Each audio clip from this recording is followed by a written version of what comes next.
rank where the view is nothing less than phenomenal. For how I express and project from my abdominal. The only view better, both my daddy and my mama know. No living parents, my sons give me balance. My wife is my serenity, this mic is my identity. The world is foul enough, that's why I write without obscenities. Provoking danger with broken language and spoken anguish. Begging to get hurt, why would you ask to go through changes? Yes, Lord, life's a chessboard, master the angles.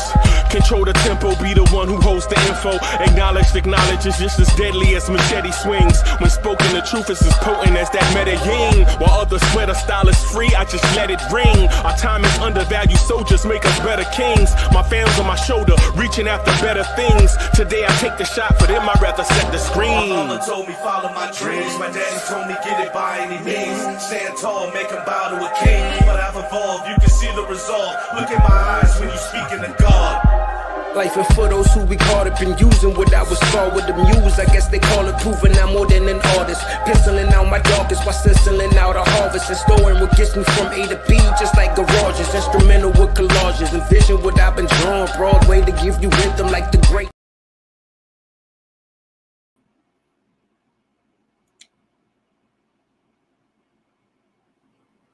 Yo, party people in the place to be. What's good? It's your number one chief rock in Knicks Universe, your main man, Uncle Freezy. Salute, salute, salute. Can y'all hear me? Can y'all hear me okay? Think I'm having some type of issue here. Let me see. Trying to figure out what's going on here. Salute, y'all. I'm not for sure why my video is moving slow. Tell you what I'll do. Yeah, I see that. I see the video is weird looking, man. So I'm gonna just rock like this until I can figure things out. I may have to reset the computer again. May have to do that, man. Because it's been headed that way for a while. Coach is in the building. Salute, Coach. Hey, Dripmore is in the building. Salute, HRM is in the building. Andios, what's good? I see you, man. Salute to everybody watching us on X. Salute to everybody watching us on YouTube. And man, do I have a conversation for you guys. First, let me say thank you to all the subscribers, everybody that has been that helped us get to the subscriber number that we are at. Thank you to everybody that is just subscribing to the channel because they find the content entertaining. Salute to everyone discovering us for the first time and is coming through for the conversation. So we're glad to have you. I have my camera off because for some reason my camera is glitchy.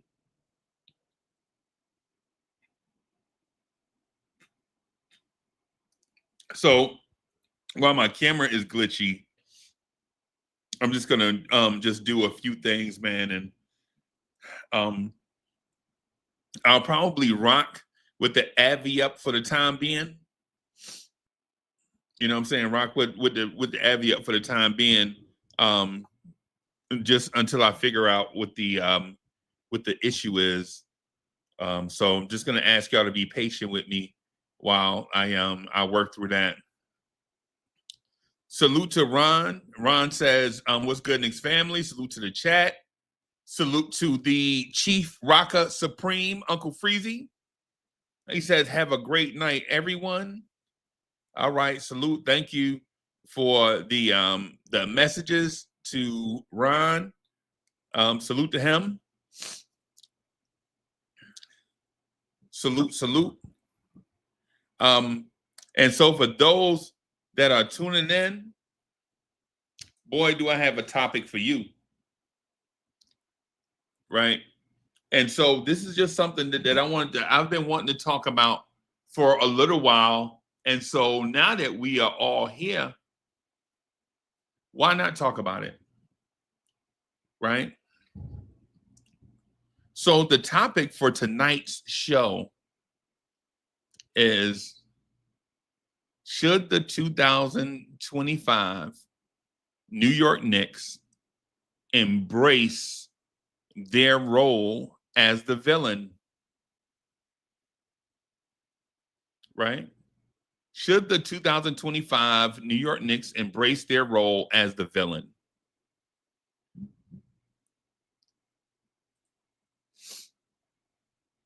So, the Knicks fan base is passionate, and it thrives on intense rivalries and such.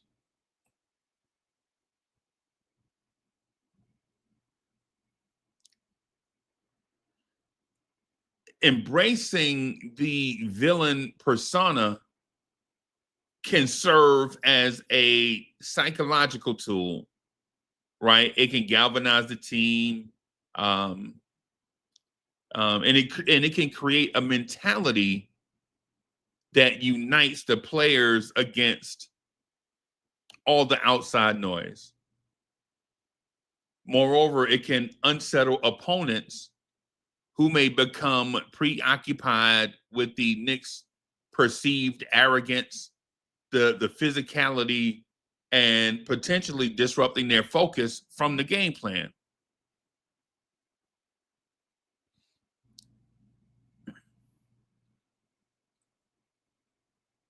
So what do y'all think about that?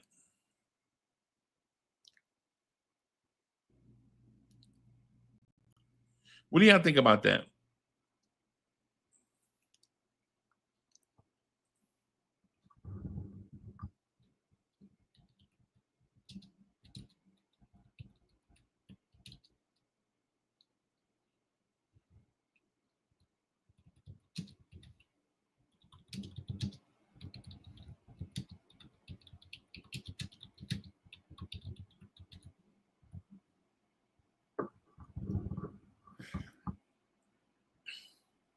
Just gonna ask your opinion.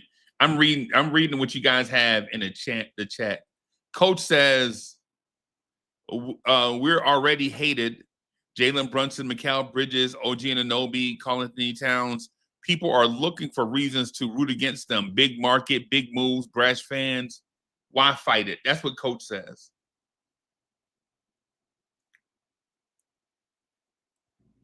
Corey Lee says, hell yeah. Coach also says, New York thrives on edge. The city's sports history, from the 90s Knicks to the Yankees dynasty, is built on toughness, swagger, and us against the world mentality.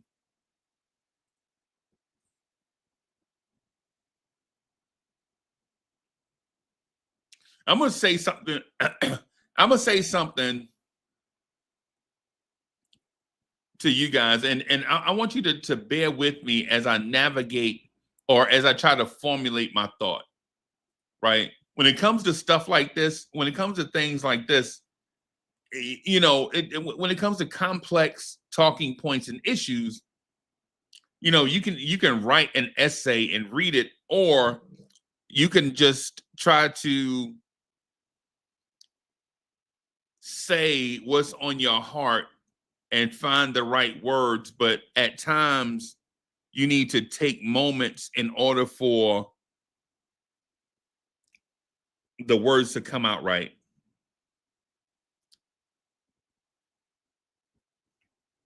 I'm going to take my time in order to formulate. And I want you guys, I was hoping that you guys could see but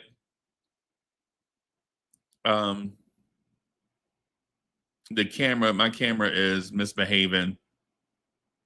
My video is misbehaving. Clearly I have to strip down some stuff on this computer. So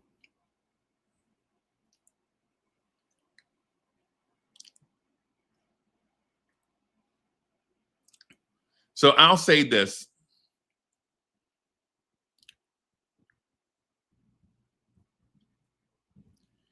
In the world of sports, nothing captures the imagination like a villain. the Knicks,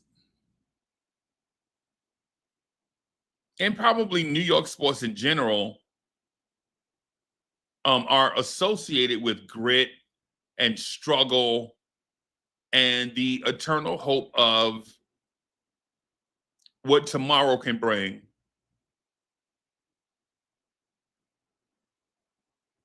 The Knicks stand on the precipice of something different, something darker. In 2025, the Knicks are no longer underdogs, begging for respect. This version of the Knicks is now the hammer. They are no longer the nail.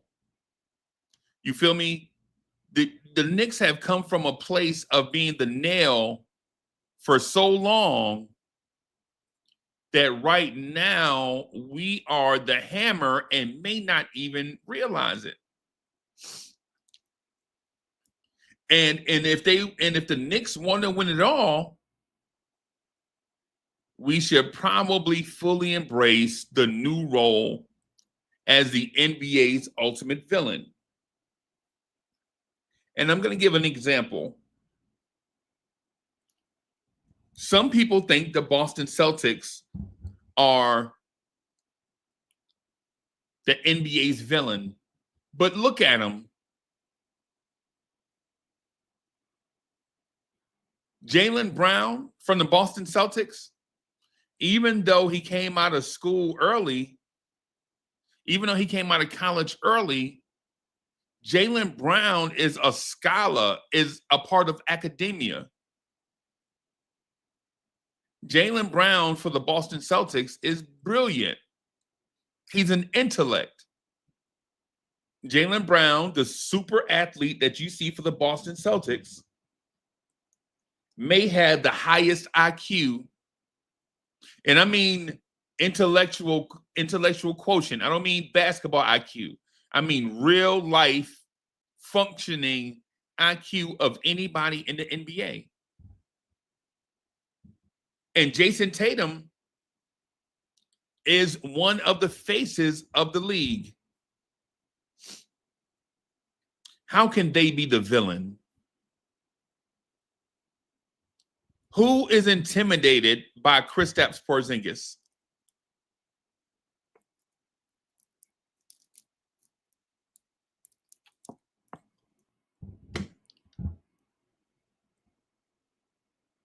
No one.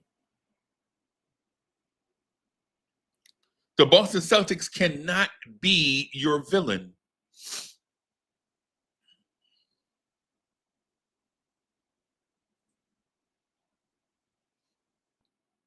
For decades, the Knicks have been cast as lovable losers, kind of goofy, the losers of Madison Square Garden. And this same Knicks team has a rich history of greatness. Championships during the Nixon administration kind of give us this hope that one day, if we can get out of our own way, we can again ascend to the mountaintop.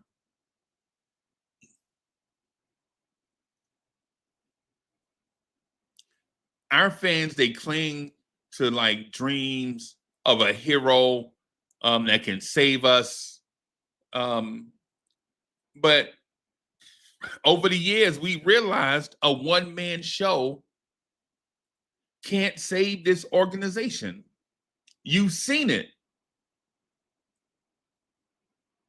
A one-man show cannot bring the New York Knicks a championship. We've seen it. Michael Ray Richardson, Bernard King, Patrick Ewing, Allen Houston, Carmelo Anthony, and now we're talking Jalen Brunson.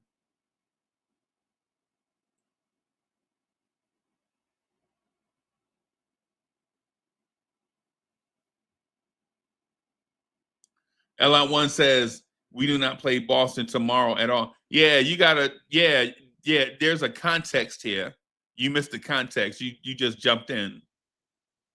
You just jumped in, man. You gotta catch up. Yeah, listen, you gotta keep up with us. Because I think you just got here. There was some reference before that.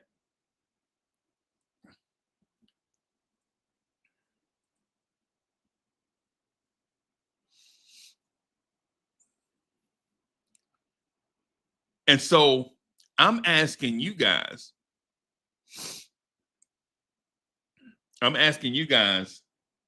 if the Knicks should embrace being the villain, since all of the other ways the Knicks have tried to get to the championship didn't work. The one-man show didn't work for us.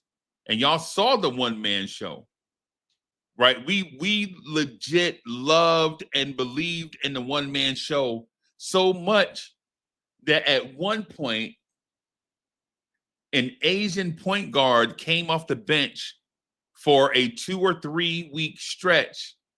And now that is a part of our history that we glorify. And that went absolutely nowhere.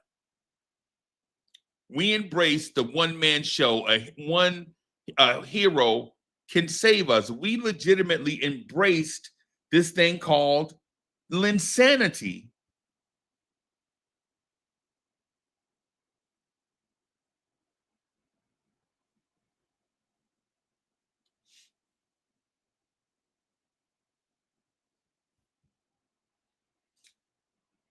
And again, we saw it. A one-man show doesn't work for us. We saw it. Ray Williams, Michael Ray Richardson, Bernard King, Patrick Ewing, Allen Houston, Carmelo Anthony, Amari Stoudemire for about a month, Jeremy Lin for a little while. And while this is legitimately a question to you, a long-suffering Knicks fan, this is a question to you, a long-suffering Knicks fan. This is my moment to share with you how I feel about where we are in our timeline. I feel like where we are in our timeline is at a place where the next step is within reach.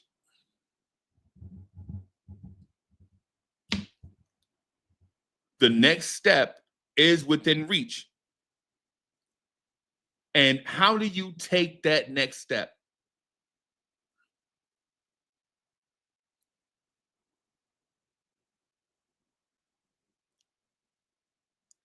By any means necessary.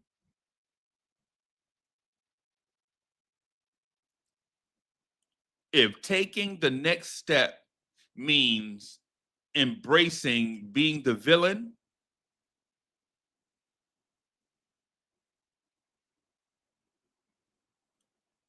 give us the black suit and the lightsaber.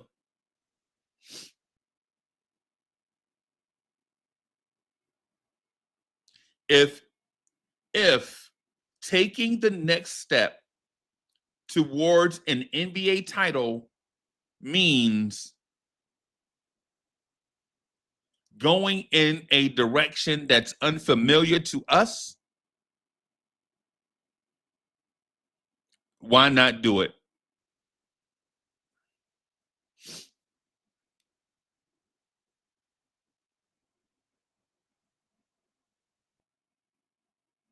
See, because the thing about the unfamiliar step that's in front of us, the villain step may be unfamiliar to us and it may be uncomfortable, but so is the championship path. That is also uncomfortable and unfamiliar to us. The Knicks are one of a few teams that have not been to the NBA Finals this century. 25 years. 25 years.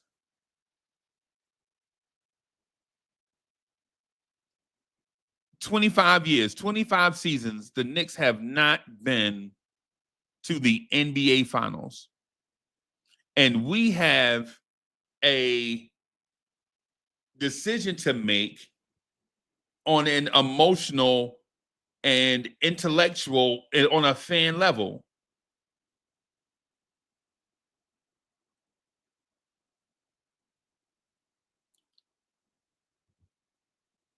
Should the 2025 New York Knicks embrace the dark side? Should the 2025 Knicks start stepping to the bad side? And I'm asking you, the chat. I'm asking you, the chat, the Knicks fan.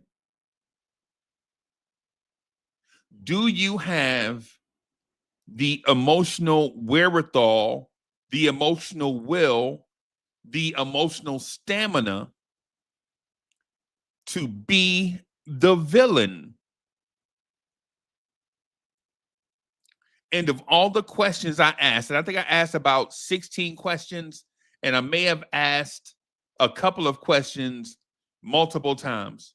But for this question, I have the answer.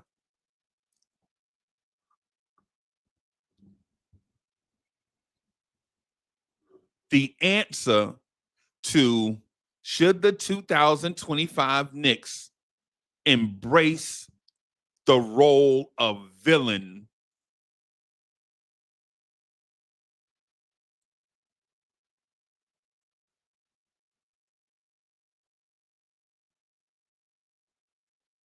Yes. Because what the 2024 Knicks fans don't know, and the 2023 Knicks fans don't know, and the 2022 Knicks fans don't know, and the 2021 Knicks fans don't know, and the lottery Knicks don't know, and the mellow Knicks won't embrace, is that you were the villain all along. Every time you turn on your TV set and the outside world speaks about the villain, they refer to you.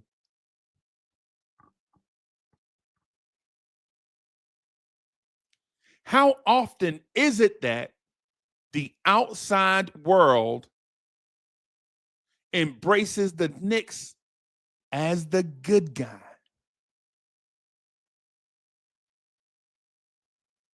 How often is it that public perception of the Knicks is that the New York Knicks franchise is the good guy?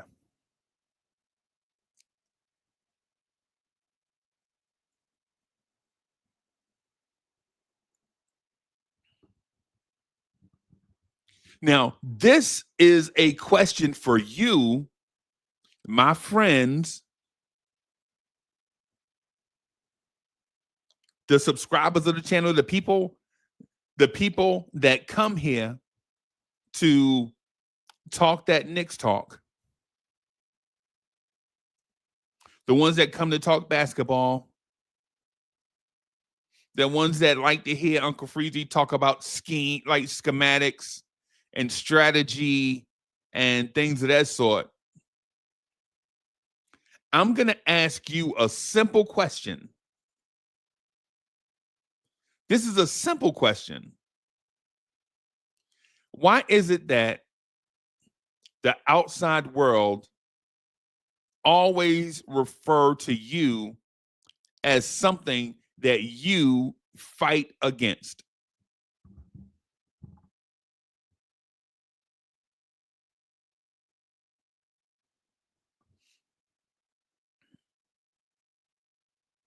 Have you noticed that in every NBA game that you watch that has the Knicks in it, someone has an axe to grind with the Knicks? Somebody.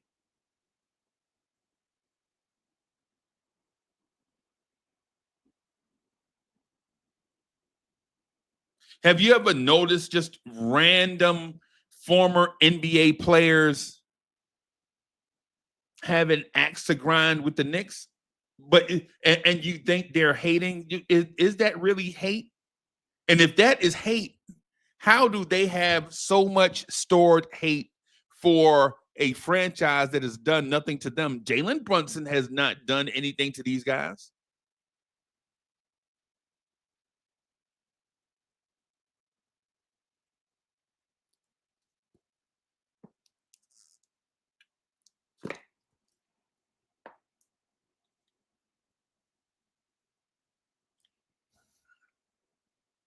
When the former NBA players called games when Carmelo Anthony was here, Carmelo Anthony never did anything to those guys.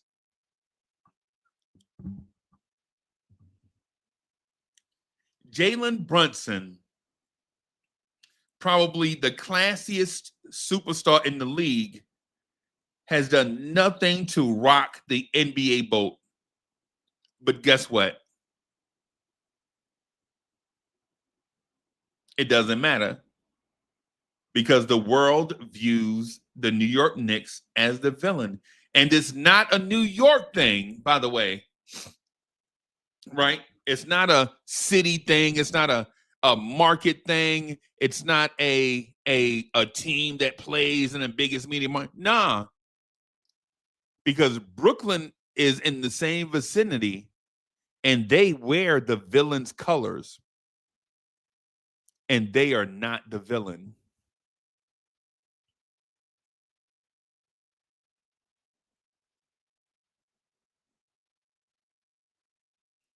Brooklyn plays basketball in New York City, and they wear black and white, and they are not the villain.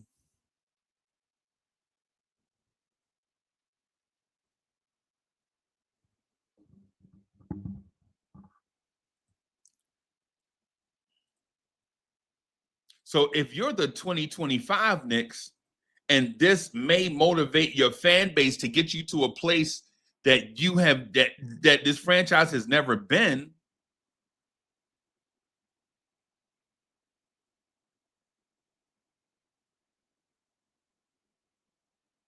why not embrace it? Is it because we don't have guys on the roster that fits that villain personality?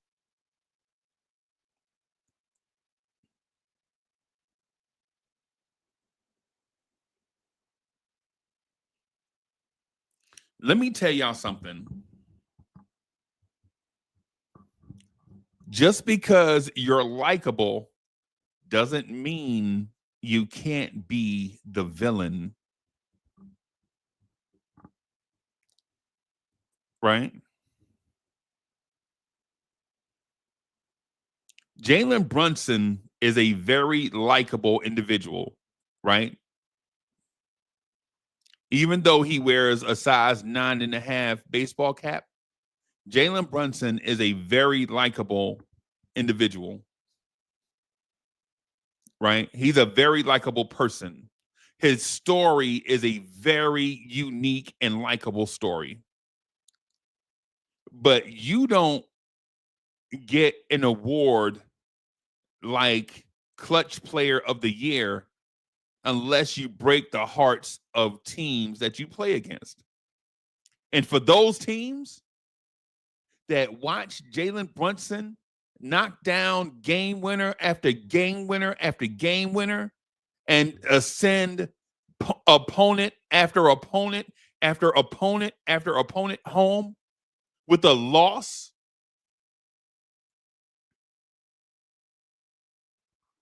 to those people, Jalen Brunson is a villain. Jalen Brunson for the Knicks snatches victory from the jaws of defeat for the Knicks. And if you're an opponent, what it looks like to them is Jalen Brunson snatches losses from the jaws of victory. Right? So to them, while you enjoy Jalen Brunson being Captain Clutch and knocking down daggers and game winners at the end of games for your franchise, imagine what that looks like if you're the 29 other teams in the NBA. When you know in a close game, say the Knicks are up, or say the Knicks are down by 5 with 2 minutes left to go. And this is just a scenario. Just follow along with me, right? This is just a scenario. Follow along with me on this. If the Knicks are down by 5 with 2 minutes left to go in a game, and you know Jalen Brunson is Captain Clutch, and your team is doing the very best they can to deny Jalen Brunson the ball, only to see him knock down the 3 to cut the lead to 2, and then his sidekicks in that minute and a half, 60-second, 30-second scramble force a turnover and get the ball back to the Knicks down 1 with 13 seconds left, and the whole world knows where the basketball is going, only to have Jalen Brunson catch the ball in ISO behind the 3-point line, when the whole entire universe knows when Jalen Brunson is going to knock down a dagger 3, and the other team's defense, let's say Orlando, puts a 6'11" guy on Jalen Brunson to stop him from driving to the rim or knocking down the 3, only for Jalen Brunson to get into the Brunson burner and knock down a 3 as time expires. Knicks fans are beyond excited because their hero, Jalen Brunson,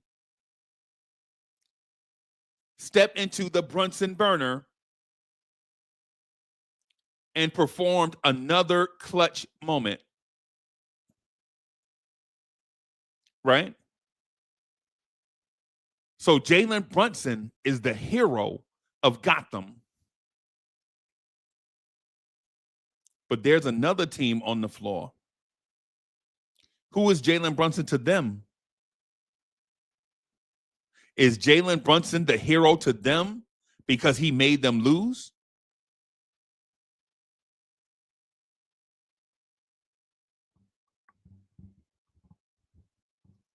Should the 2025 New York Knicks embrace the role of villain?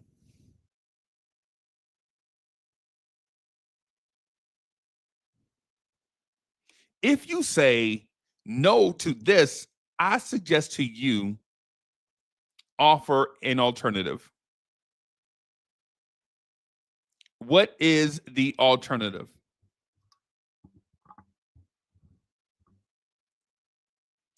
And so I got a couple of people backstage. I'm just going to finish this up, and then I'm going to bring our folks from backstage up here so they can join in a conversation.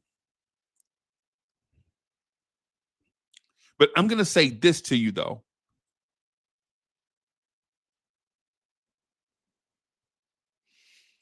Even though this New York Knicks team is Villanova infused,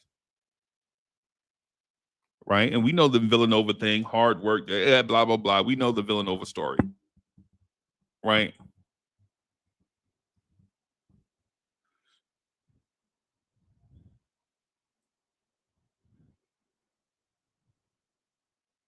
But here's the thing. In order for you to be called champion in this league, at times you have to also be called villain. Doesn't matter if you're the Showtime Lakers. The Showtime Lakers were popular for a lot of people, but at the same time, there were a lot of people on the other side of that didn't like it. But what they had to confess to is that the Lakers were champs. They were heroes to some, they were heroes to their fan base, and villains to others. The Detroit Pistons of the 80s that thrived with chippiness, defense, rebounding, and toughness. They were heroes to their city, but they were villains everywhere else.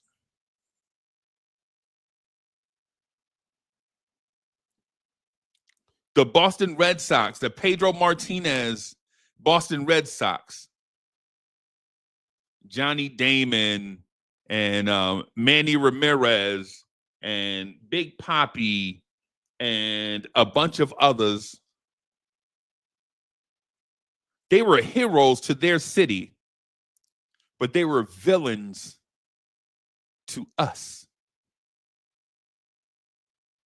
And so I'm just going to ask this question one more time. I'm going to have everybody come up so we can have the conversation. I'm going to ask, if you jump in a conversation, don't be whack. If you whack, I promise you, if you whack tonight, man, I'm just booting you off. You're not getting a warning. Right? I put the link out there. I put the link out there again. I'm just saying, off the rip, if you whack, you can't stay. Not for this conversation. Just telling you now. So either you're going to be on your A game or you're going to be in the audience. Shout out to Keith Turner, LI1, Anthony D.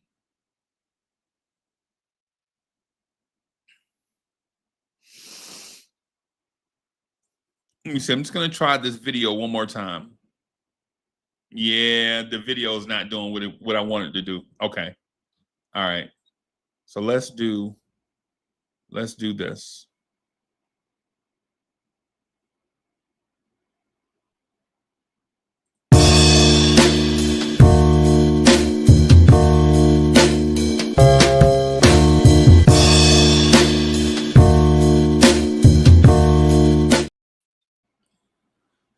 Salute everybody. What's good? My God. What's up? What's up? What's good? Yo, Yuri. what's What's good, Mess? What's good? What's good? All right. Man. Yeah, man. I'm just asking, just off the rip, man, please don't be whack. If you whack, I'm telling you right now, man, we're not giving second chances, right? Salute to everybody, though. Salute to everybody. So the question of the night is, should the 2025 Knicks embrace the role of villain? I'll start with Lee first. Lee, tell me what you think, bro. My God. And to the rest of the gentlemen, and shout out to the chat. And thank y'all again for helping us reach our goal to 10K. Yo, I really appreciate that. That means a lot to me. And I know it means a lot more to Freezy. Yo, just thank you for the support. With that said, You daggone right. We better embrace it. Somebody gotta be the yo. Somebody gotta. Hey, somebody got. Hey, you think somebody thought Craig was the bad guy when he knocked Debo out? It don't matter. It don't matter. You get it how we live. Yo, I've been a Knicks fan for a long, long, long time. It don't matter because at some point the Lakers was the bad guys. At some point, in whatever market you live in, you the bad guy. Whoever you support, you the bad guy. It don't matter.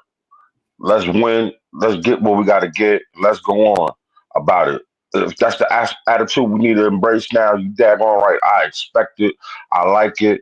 I appreciate it. That lets me know you care. You out here trying. That's what that means to me. All I right. digress. Go ahead, gentlemen. All right, Mets, what you think, bro? Well, to me, if you were to put this in the context, and I'm just saying this strictly for context, okay? Say you're this wrestler who spent almost his entire career as a babyface, but in time it gets stagnant. The fans aren't behind it as much as they used to, if not completely and all, begging you to turn heel. So fed up with it that somehow you convince your boss to write a storyline where you do go full-blown heel. Well, because it's a change of pace for your character, and two, it gives you a chance to blow some steam off at the fan base who, in your mind, stabbed you in the back. However, if you're going to go take the direction of a heel, just do me a favor. Don't go as so over the top to where it comes off as unbearably goofy. So I say yes, embrace the heel, but do it intelligently. Yuri, what's good, bro? Is what the Knicks should do. Can you hear me? Everyone hear me in the chat? I'm about to cook. Clear. I'm about to cook. Hell yeah, the Knicks should be the villains of the 2025. Hell yeah. And guess what? We already got them being villains. Cat's getting up in people's faces. He wanted to pick a fight with Tobias Harris. Tobias Harris got in his face, and he went right into Tobias Harris' face. And guess what he did? Hit 2 clutch shots back-to-back and one in Jalen Duren's face. I think Cat's embracing the villain role along with Jalen Brunson. Here's the thing. They're 2 sides of the same coin, though. Jalen will hit daggers on you. He won't get in your face. Cat, on the other hand, Cat will get in your face. Jalen's the cold-blooded silencer. He's the guy you want on your team. Cat, on the other hand, Cat will get in your face no matter what you say. We ain't seen this kind of Cat. That man's been dragged through the mud with narratives all season long when he was in Minnesota.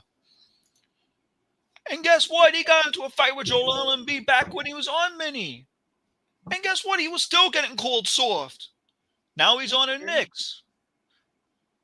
Someone gave this Cat some chopped cheese. And in Arizona. I think Cat's fully embracing becoming a damn villain.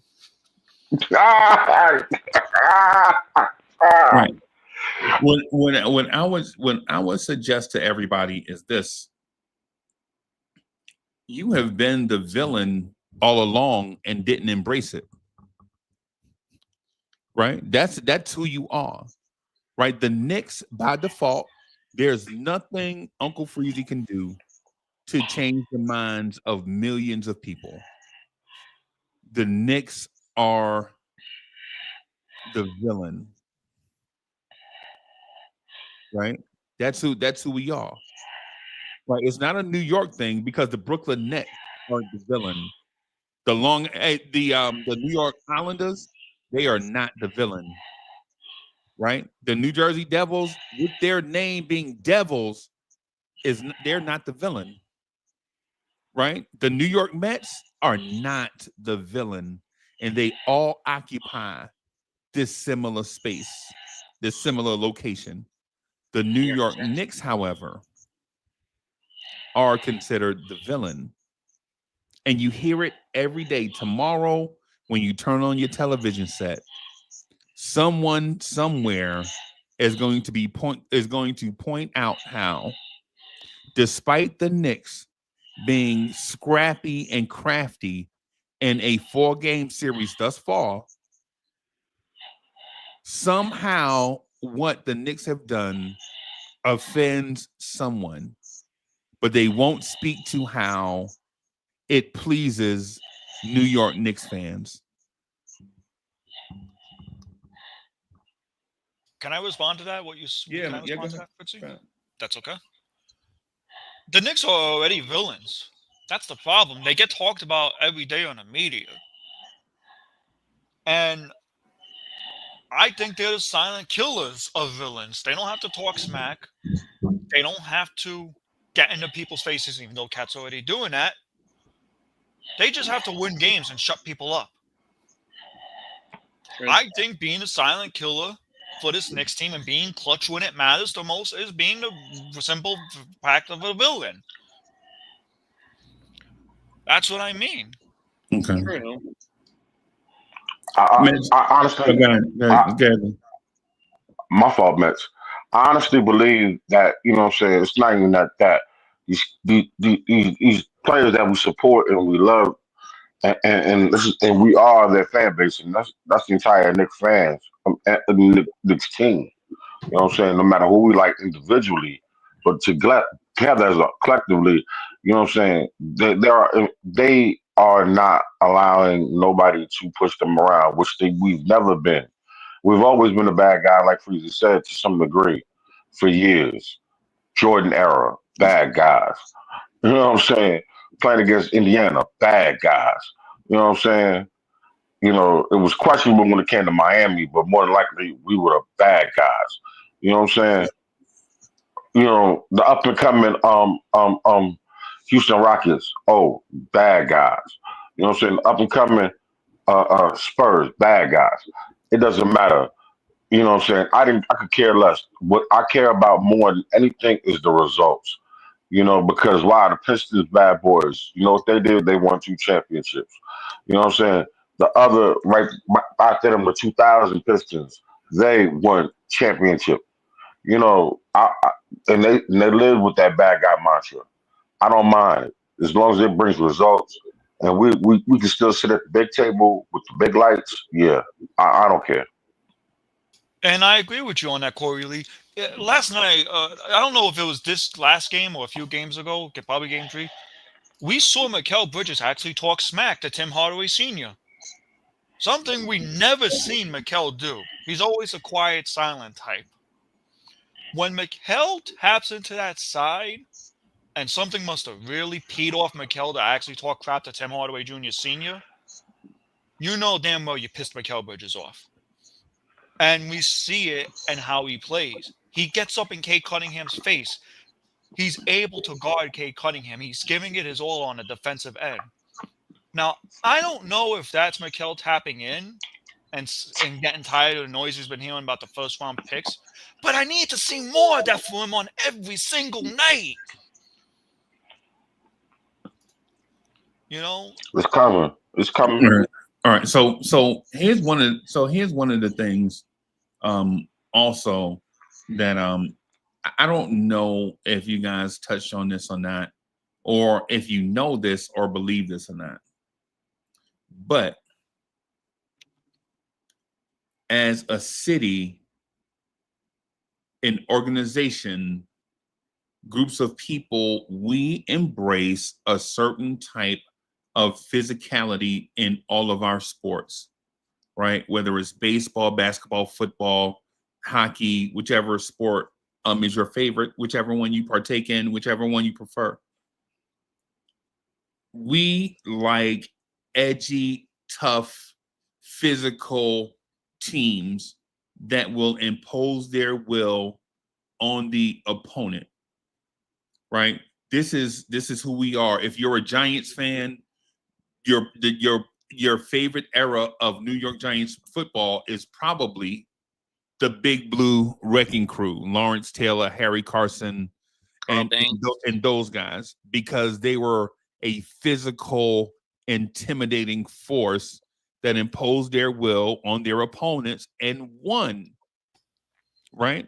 If you're a Rangers fan, if you're an older Rangers fan, you're probably your favorite run of New York Rangers is the Brian Leach, Mike Gardner, the other guy, the Mark number Messier. 11. Yeah, Mark Messier led New York Rangers that were very physical and edgy. Now they were clean. They were clean, right? They didn't play dirty, but they were very physical, right? They were very physical, played a very physical brand of hockey, and it brought this city a championship, right? And so when it comes to the Knicks, right? If you're a Knicks fan, say of a certain age or whatever, you either adopted the physical brand mentality if you were not, say, around during the Ewing years or the Willis Reed years. You probably adopted that style intravenously through fans that were older than you were that explained to you this is a way of life.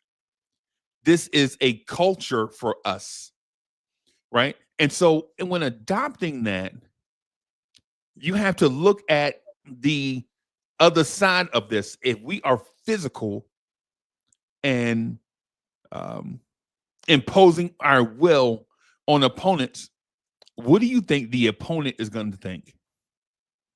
The opponent is going to think that you are a bully. And maybe you are to them, but to us, the opponent is an obstacle in our way to get somewhere else. And so if we have to push that obstacle around, if we have to move that obstacle out of our way for us to get that thing that we covet, then so mote it be, right? But if you're the thing that's being moved around by a certain thing, the thing that's moving you, you look at them as the villain. Can I respond? Yeah, man, go ahead. So you brought up a lot of good points, but I think when I think of villain, right, I always thought back to the cold-blooded silent types in the NBA. I think of people like Kawhi Leonard, right? Quiet, silent type, right? I think of people like OG Anunoby, doesn't talk much, but always is a dog on a court, right? Always will stick up for your teammates. We've seen it time and time again. And I usually think of Cat as well, due to the scuffle with Joel Embiid. You don't have to be the villain. You don't got to be the bully. You don't have to be the bad boy, for God's sakes. All you have to do is go into that mode where you lock in and make stops. That's all you have to do, right? Period. I don't see this team getting physical with anybody. Let me keep it real with you. Besides Cat, because when I saw Cat got into Tobias Harris's face for talking smack, I think I could see Cat the only one doing that. Straight up. I feel like Cat is our Patrick Ewing on the team. So when it comes to identity-wise, you could be a villain when you're clutch. That's how I see it. Be the Trae Young like Trae Young was us in 2021. Silence the crowd. Silence the crowd. Put doubt in the opponent's head. Go on runs.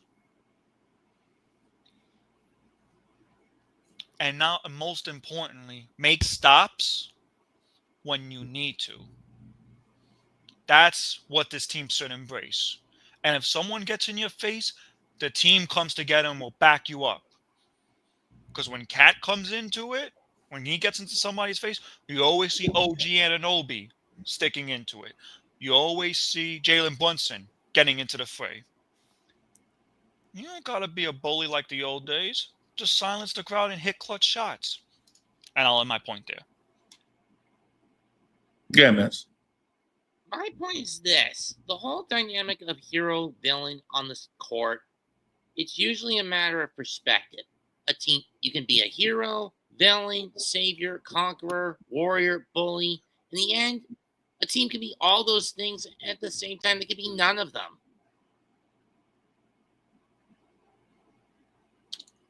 Belonging to neither the light or the darkness, depending on the perspective. However, sometimes when you embrace the darkness a bit too much, there can be no going back.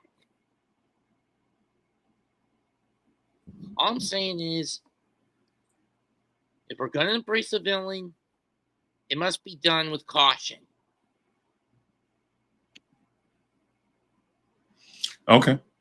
What I would say is I've noticed that the Knicks may have the most physical player in the NBA when he's healthy in Mitchell Robinson. I think Mitchell Robinson is, if he's not the most physical, I'll say this: I'd never see that man shy away from contact. Now, does he talk much? No. No, that he doesn't do, right? He's the tall, silent type, right? But on the floor, you cannot say when you see Mitchell Robinson that he shies away from contact. One could say he initiates contact at a rate that may be unsettling to the opposing team. So, because here's the thing, you don't offensive rebound at the rate that Mitchell Robinson does if you don't initiate contact or bully the other team's bigs. And I know how y'all feel about Mitchell Robinson. I don't want to turn this away from should we embrace the dark side, so to speak. But teams know for sure that they have to respect the physicality of Mitchell Robinson, right? It's just part of it. Now, I know that there are a bunch of Mitchell Robinson detractors out there that feel like Mitch doesn't offer anything. What I'm suggesting to you is that the puzzle has many pieces to it, right? And the puzzle is not complete without all the pieces. Also, if you watch, and Joe White, thank you for bringing it up. If you watch the Knicks on a nightly basis, and if you don't think Jalen Brunson is a physical point guard, I don't know if you know what physicality is, right? Jalen Brunson legit just bringing the ball up the floor against the opposing defender can be an intimidating figure, even at his stature, because Jalen Brunson's not very tall. I mean, he does now. Jalen Brunson does have a built-in advantage because he's got a big head, right? But he's a stocky point guard, right? He's a stocky, strong point guard that is very physical, bringing the ball up the floor. You're not just gonna invade his space without feeling contact, right? And you see it every night. You see Jalen Brunson flying around, dreads or braids, I should say, braids flying around everywhere on most nights. And on most nights, you, the Knicks fan, come to Brunson's defense when somebody occupies his area. And he lets them know that his area is not to be shared, right? You see OG Anunoby, right, most nights in people's space and is a annoyance, a hindrance.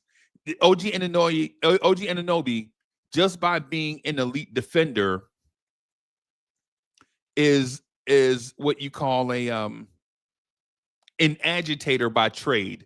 His job is to get the opposing scorer off balance and miss shots by any means necessary, right? And at 6'7", 240 pounds, very athletic for his size, OG Anunoby is a physically imposing figure at the wing position that values height, length, and athleticism. OG Anunoby, while he's a part of that, OG Anunoby is not 6'9", 220 pounds. OG Anunoby is stout. Jalen Brunson is stout. Karl Anthony Towns is stout. Mitchell Robinson is stout. And they use that stoutness, if that's a word, right? I don't want to use the word rotund because it describes them in a different light, right? But they are muscular for their positions.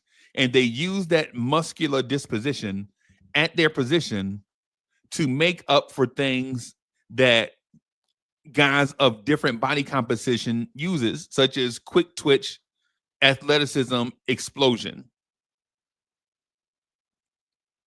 Right? And so in my opinion, when I see the Knicks, I don't see mean individuals. I do, however, see very physical individuals. If you watch Karl Anthony Towns drive to the rim, it's like watching a dump truck drive down a very narrow street, right? Sometimes there's going to be collateral damage. Yep. When you watch Jalen Brunson bring the ball up against 6'7", 200-pound wing players, he is very physical with them to the point where at times, right? At times, you will see them complaining to the refs, and they are the defender. And so when it comes to the villain part of this, I think the physicality and our mindset puts us in a natural place where embracing the role of villain may be easier than fighting and trying to be the hero to all. Right. No, I agree when it comes to what you're saying. You got a lot of personalities on that team too when it comes to it as well.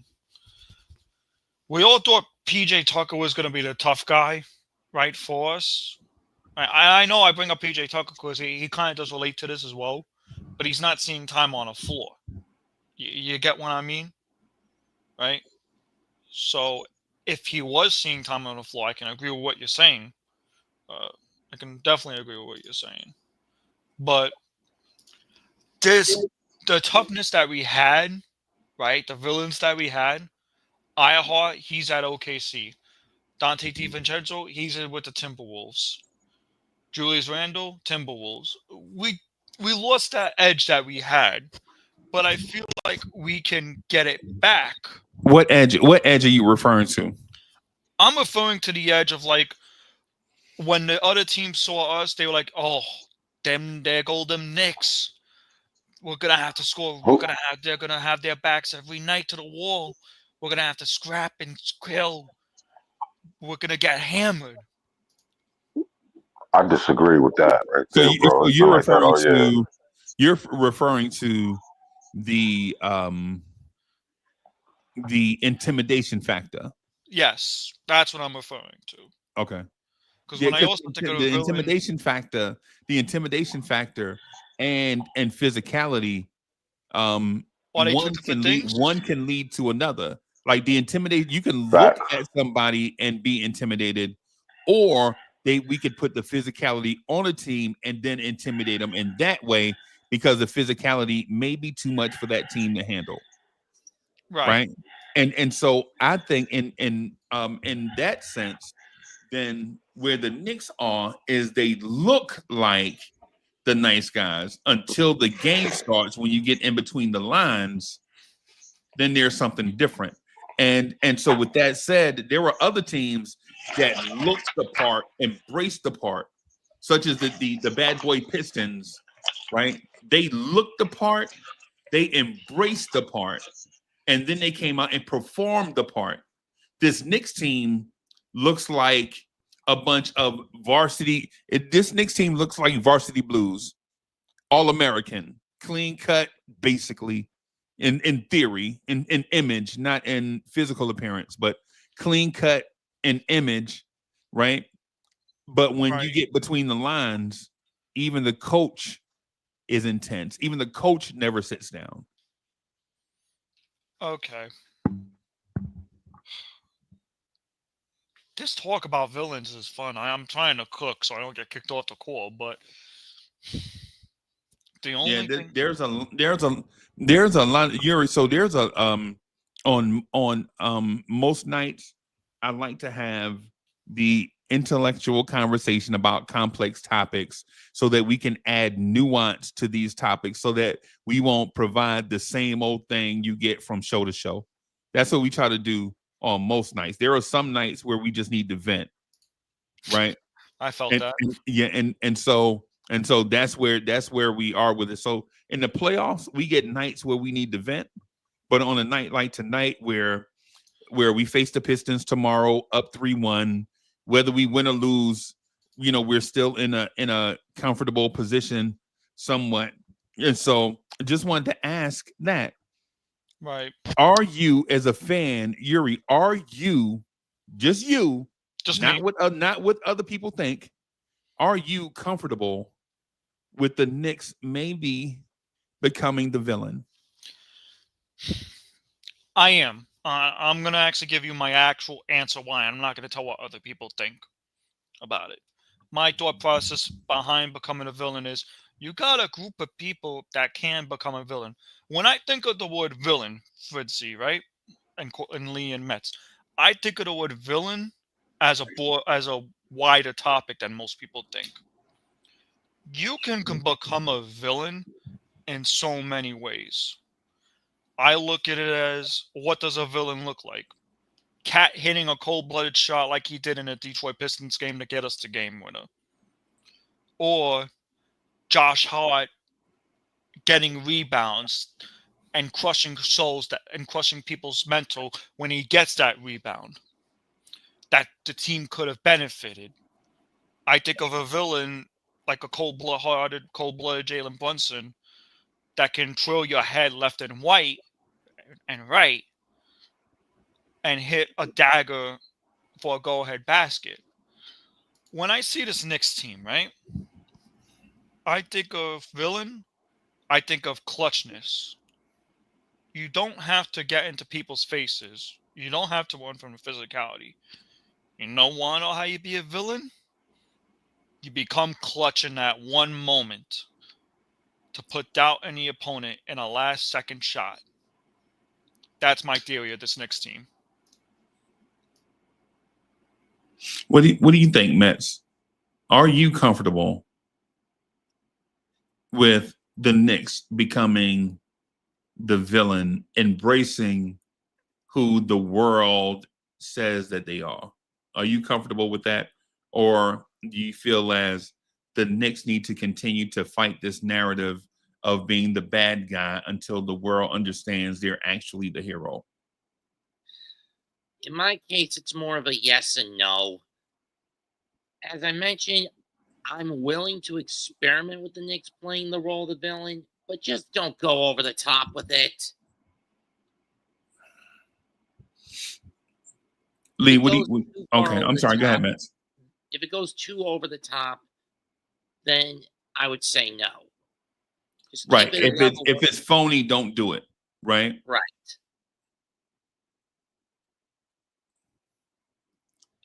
Lee, you still there? Yeah, I'm right here, man. I'm just waiting for everybody to speak. Hey, so do you believe the Knicks have the bodies to be the villain? Do the Knicks have an enforcer that plays, right? Not an enforcer from the bench, because you can't enforce with you have to enforce with action. Do you think the Knicks have a guy that's going to enforce their physicality? Oh yeah. Okay. Most definitely. Who was that player? Believe it or not, on the low, I got about two, three. I got three players, and they play. Okay, the first one I'm gonna say off the rip is Josh Hart. Considering he's an undersized forward slash guard, and he's out there, and first of all, even though he's not a great defender, he's a very willing defender. You know what I'm saying? He makes a lot of great plays, even though he makes a lot of boneheaded plays. Um, I'm gonna say Cat, physical, all day, every day, goes to the basket hard. Pause. You know what I'm saying? Aggressively, offensively. Now I see him adding it to the other parts of his game because he understands the circumstances for where he's at. He's in the playoffs. He's going to do what he has to do in order to win this game. It's just it's them forcing their issue, forcing their way. And if it comes off being mean, nasty, or whatever the case may be, chips maybe where they fall. I'd rather, die on my feet than, live on my knees and be appreciated or loved as a loser. I'd rather be hated as a winner all day. So if it comes out looking like I'm the villain, oh well, it doesn't matter because the trophy looks good in on my case in my house. I mean, there are so few exceptions as to the team that can continually play the hero until they get the gold. Case in point, look at, for example, lovable loser teams like in baseball, the Chicago Cubs. It took them until 2016 to finally win it all. When they won it all, everyone was behind them. But in the years since, it's been a double cross. The Cubs have lost their mojo. They haven't really pick up the pieces. Most of the pieces they had from that team are gone to other teams, retired, or both. And now they're starting to embrace the role of the villain outside the North Side. So here's the thing. Here's the thing with your example, and Yuri, I'd love for you to chime in on this if you have something here. Right? Fire away. Right. So here's the thing about the Cubs, because I understand where Mets is going with that. A starving fan base was willing to do whatever it took, excuse me, to win a World Series because they had a World Series drought that was about a century or so long. I don't know the exact number. It was 109 years. Right. And but here's the most important thing. In that 100 or so years, right? The Cubs, there were many iterations of the Cubs that tried to break the curse and they failed, right? They didn't just wait 109 years to win a World Series. They tried and tried and tried. There were human beings that lived their entire existence without seeing the Cubs win a World Series, right? Legitimately, there were people born and when the Cubs were champions and died, lived long, productive lives, and never saw the Cubs win another championship. Right? And so the Knicks may be in that moment right now and don't know it. Right? You may be in that moment where you may live your entire existence. You may live a wonderful life, have great family, great job, great opportunities, exciting and exceptional things may happen to you during your lifetime, except this one thing. And that one thing is watching your New York Knicks raise the Larry O'Brien trophy, right? And if someone told you that you may live your entire life, a great life, healthy, wealthy, wise, great experiences, embrace great support system, all those things, but you may not see the Knicks win a championship, how unsettling would that be for you when you had a great life? The only fly in the ointment is the Knicks didn't embrace being the villain for a stitch of time that got them close to a championship, right? And didn't and didn't embrace that and to win a championship, right? Would you live your life with regret? Yes, I actually would. Okay. I would, because if they couldn't tap into that villain side, right, it would disappoint me greatly. It would. Every team needs to have a villain. Every team needs to have a villain. And I don't want to divert to topics, right? Right. I don't want it to divert topics, but there's one player in mind, besides Julius Randle, that loved to be embracing the villain, that I think would love to embrace the villain on this Knicks team. Now, if everyone in the comment section prepares to roast me, I fully understand it. Right. Russell Westbrook would fit the role of a villain on this team. Okay. That's all I'm going to say. Okay. Back topic at hand. Lee, what do you think? What do you think about that? Great life, everything is well. The only thing you don't get is the Knicks winning a championship, right? No, I'm good on that. I've been waiting for that chip for a long time. Right. The last time we won the chip, my daddy was holding me. Yeah. I was like the first kids in Pampers, like the literal Pampers. You know what I'm saying? So I want to see that for myself. You know, and actually understand and embrace it.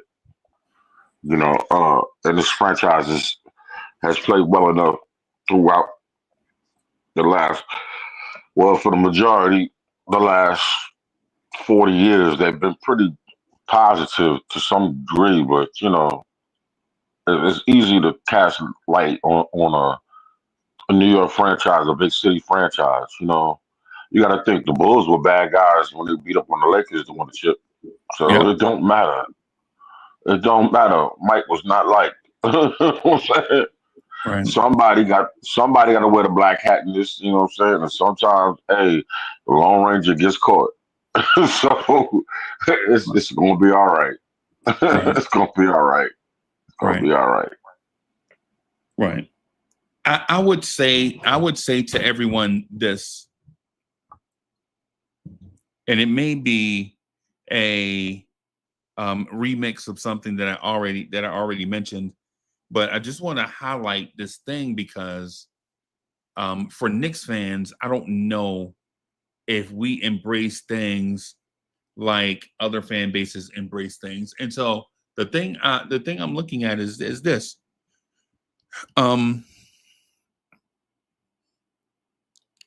To the 1980 Showtime Lakers, the villain was Larry Bird and the Boston Celtics.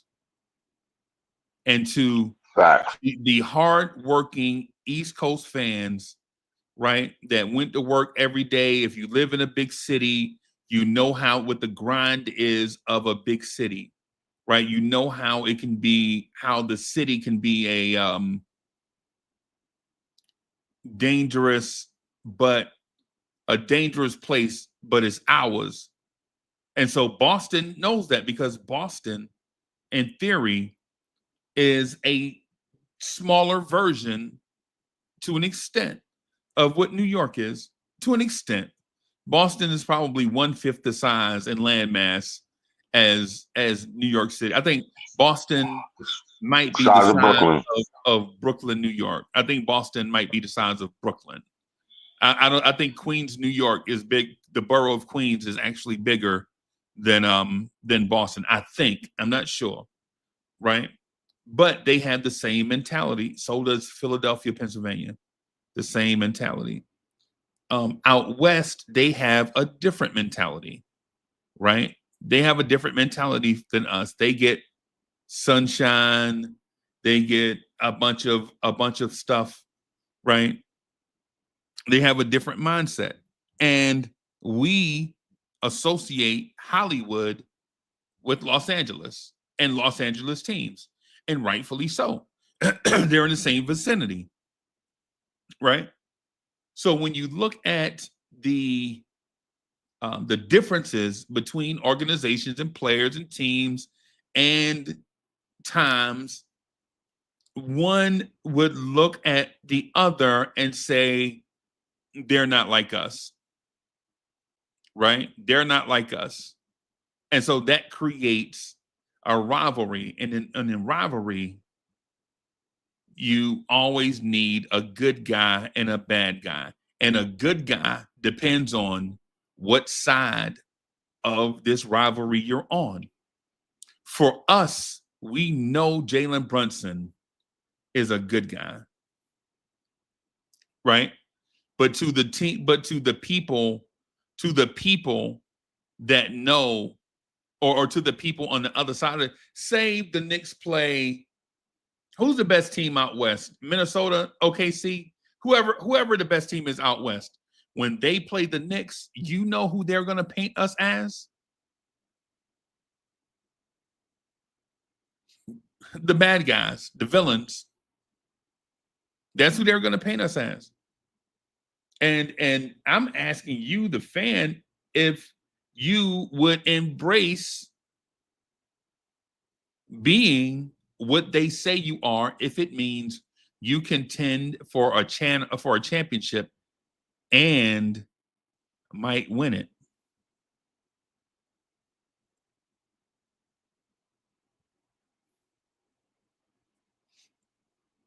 What do you think, Lee? Hey, man. You already know my attitude. By any means necessary, we got to get it. By any means Man, necessary. Okay. I I don't agree. care. You know what I'm saying? I Listen, agree. the heroes are written in history. That's what I'm going to say. You know, the heroes are written in history. So, listen, as I see it, you know, Michael Jordan has made a career off of my team. A career off my team. Yep. And so, and here's the thing: as we wrap this up, here's the thing I want to say to everybody. Dang, as soon as I said that, man, my thought escaped me, man. Yuri, you had something? My thought escaped me as soon as I said that, Yeah, man. no, I definitely have something. Yeah, go ahead, man. I want to pick up. I want to keep it fresh. When you look at history, right? Not only just us, but there have been other teams that have been a villain too. Chicago Bulls, Indiana Pacers, Detroit Pistons, Indiana Pacers, especially the Pistons back in the 04, right? I think for this Knicks team, right, to embrace that villain, I think the only way they can truly embrace it with the players they had now, I'm not talking adding any players, right, is they just have to become cold-blooded and clutch. Respond by putting buckets in a basket in tight situations. That's the villainous team. I think that's the identity of this team going forward. We've seen Jalen Brunson be clutch. We've seen Cat be clutch. We've even seen Mikal Bridges for an up and down season with what he had be clutch. Right? We've seen Josh Hart been clutch. We've seen OG Anunoby be clutch. The point that I'm trying to make is the identity of this Knicks team is clutchness. And I think clutch itself is an identity for a villain. You can have a Batman and Robin. Yes, true. But you know what makes them truly a villain? Clutch. And with that, I'm going to end my statement. Corey Lee, thank you for having me. Fritzy, thank you for having me. I got to go to sleep. All right. Hey, my man. Be easy, bro. Me personally, I'm going to say this. Oh, go ahead, Freeze. My bad. Yeah, no, go ahead, bro. I was going to say this, and it's just, you know, I can care, you know, being a villain, somebody has to lose. Someone has to lose. And it is what it is. And it's our time, I think, right now. We got the opportunity. You know, I think we're budding. I think we're budding. I understand. I think I see us seeing our potential, provided, and most definitely the most important thing, stay healthy the rest of the way, fight through things, be smart, don't get intimidated, you know. Also, too, when they try to get you riled, just let them know, I ain't the one. That's just what it is. Right. We ain't for no sucker stuff, man. You know, for real. New York is sucker free, yo. So we ain't about that. You know what I'm saying? And I'll be, mm-mm. I'll be upset if we allow this team who's not nowhere near the caliber of who we are. They're a great up and coming team. Don't get it messed up, but they're not the measure to us. You know, we were built for a certain type of team, and now it's time to put that to the test and go on about our business. You know what I'm saying? And I honestly believe that we have the opportunity. Because it's looking like somebody's softening them up for us, and it's gonna be a nice, interesting, playoff run. You know what I'm saying? We just got to put it away today. Okay. What I'm gonna say to that, Lee, bear with me for just a moment, man. I'm just gonna ask. I'm gonna wrap this up, man. I'm just gonna ask this for everybody, or say this to everybody, right? To every great hero story, the villain is equally or more important. How you get a villain, how you get a hero is by having a person or entity overcome extraordinary odds against a person or entity that has the overwhelming upper hand and comes through and provide a major impact or thing for a group of people or society, right? No great hero story is a great hero story without a great or even greater villain, right? And just to give you an example, your Luke Skywalker needs a Darth Vader. Your Batman Dark Knight needs a Joker. Your Avengers needs a Thanos. And your NBA needs a New York Knicks. And on that note, man, we're going to get out of here. Thank you, everybody, for coming through, hanging out with us. Man, subscribe to the channel, hit that like button, share. And we're going to get out of here, y'all. Peace, everybody.